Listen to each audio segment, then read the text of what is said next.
A week ago, this was a minor annoyance. Now, it's the biggest fight of the entire World Cup, and it just escalated because new evidence has landed. New voices have spoken up, and the hydration break debate that everyone thought would quietly fade has instead exploded into something nobody saw coming. The world's best players are now openly turning on it. Top coaches just admitted on camera what they're really using these breaks for. Medical experts have come out with a verdict that completely flips the argument on its head, and buried in the numbers, somebody finally worked out exactly how much money is hiding inside those 3 minutes. And the figure is genuinely staggering. So, let's get into the new stuff. Because the great hydration break debate didn't die down, it took off. And the answer to who's right turns out to depend entirely on who you ask. So let's ask all of them and follow the trail all the way to the people who never say a word. First, what even is this thing? FIFA has made a 3-minute break mandatory in every match at this World Cup. Once around the 22nd minute of the first half and once around the 67th minute of the second.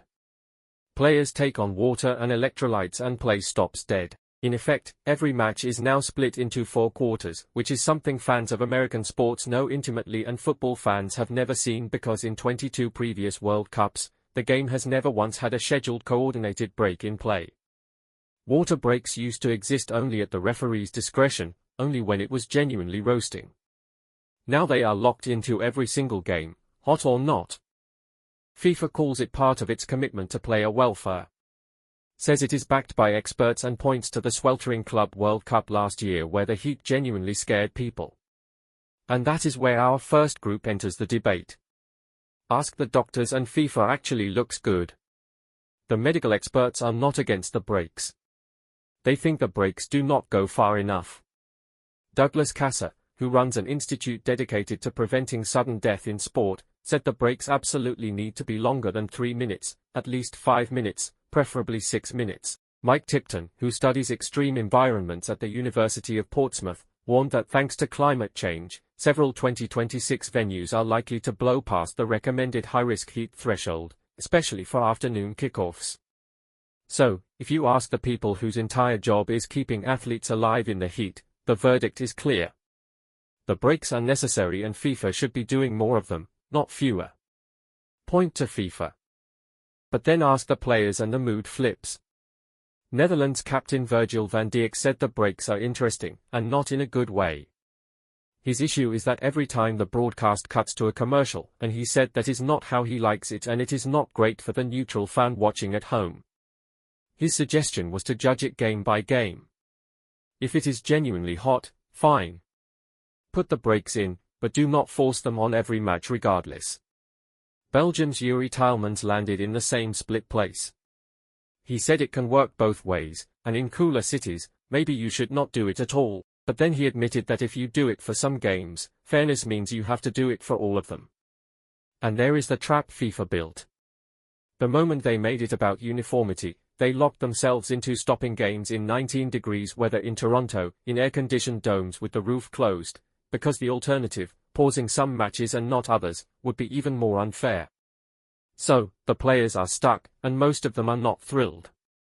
Now, ask the fans and it's barely a debate at all. When The Athletic polled more than 9,000 of its readers, a brutal 76.4% called the breaks problematic, only about 13% said they were no big deal, and barely 10% admitted to actually liking them. And in England's 4-2 win over Croatia, the supporters in the stadium flat out booed when the referee signaled the break. Their number one complaint wasn't even the ads, it was momentum. Because a 3-minute pause doesn't just interrupt a match, it can completely change it. And there is one example this tournament that proves it perfectly. Germany against Curaçao. The tiny debutants. For 21 glorious minutes, Curaçao were living a dream. They had equalized to make it 1-1. They were on top. Germany were genuinely rattled. And then the referee called the hydration break. Germany's coach gathered his players, settled them down, fixed the problems, and Germany went on to win 7-1. Was the break the only reason? No. But did it stop a struggling giant at the exact moment it was wobbling and hand the coach a free reset? Absolutely. And that will not be the last time this tournament that a game turns on FIFA's 3-minute timer. Which brings us to the group that has quietly fallen in love with these breaks, the coaches. Because for them, this is not a cooling break at all. Belgium's Rudy Garcia said it outright. For him, it is a coaching break more than a cooling break. And it is very important. France's Didier Deschamps called it a chance to adjust a couple of things and said plainly that it is 4 quarter times we have got now and the coaches adapt. Pochettino was caught using the pause to show his United States players clips on a laptop. Jesse Marsch used Canada's break to fire his team up while chasing an equalizer. So, a stoppage sold to you as hydration has quietly become the one thing football always refused to have, a tactical timeout. A built-in reset button that lets the smartest coaches recoach their teams twice a half. That is a genuine change to the soul of the sport smuggled in under a water bottle. So, that is the debate. The doctors want it longer. The players want it situational. The fans want it gone. The coaches secretly want to keep it forever.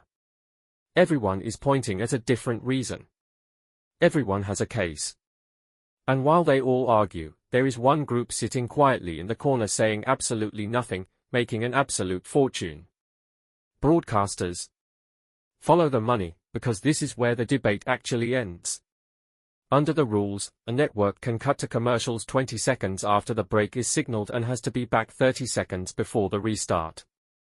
Fox in the United States has been cutting to ads every single break, and in the very first match between Mexico and South Africa, it not only ran ads through the break, it came back late after the football had already restarted. So fans literally missed live World Cup action. And here is the math that explains everything. 6 extra minutes of commercials across 104 matches adds up to roughly 10 hours of brand new premium advertising inventory in the most lucrative TV market on earth. 10 hours. When asked about its ad inventory, Fox declined to comment. And the thing that gives the whole game away, is that not everyone does it. Telemundo does not run ads through the breaks. Neither do ITV or the BBC. They keep the cameras on the pitch, on the huddles, on the coaches with their laptops, which proves beyond any doubt that cutting to commercials was never required by the rule. It was a choice, a very, very profitable choice. So now the real question hangs over the whole tournament. What happens after? Because if there is 10 hours of advertising gold buried inside these breaks, how long before broadcasters start lobbying FIFA to make them permanent? To keep them in every competition, every season, forever. Something that began genuinely with the safety of players in dangerous heat could end up turning football into a 4-quarter, ad-friendly product by stealth. And the most damning question of all, the one nobody at FIFA once asked out loud, did anybody actually ask for this? Here's the truth underneath the whole debate. The genius of the hydration break is that everyone can find a reason to argue about it. The heat. The momentum. The tactics. The fairness. And as long as everyone is busy arguing about which reason is the real one, the breaks stay exactly where they are. And the one party that never has to defend them, never has to say a single word, is the one quietly cashing a 10-hour check. That's how you win a debate. You make sure everybody is arguing about everything except your wallet. So where do you land? Are the hydration breaks smart player protection, a sneaky tactical revolution, or just the most expensive water break in history? Drop it in the comments and subscribe if you want World Cup coverage that follows the argument all the way to the money.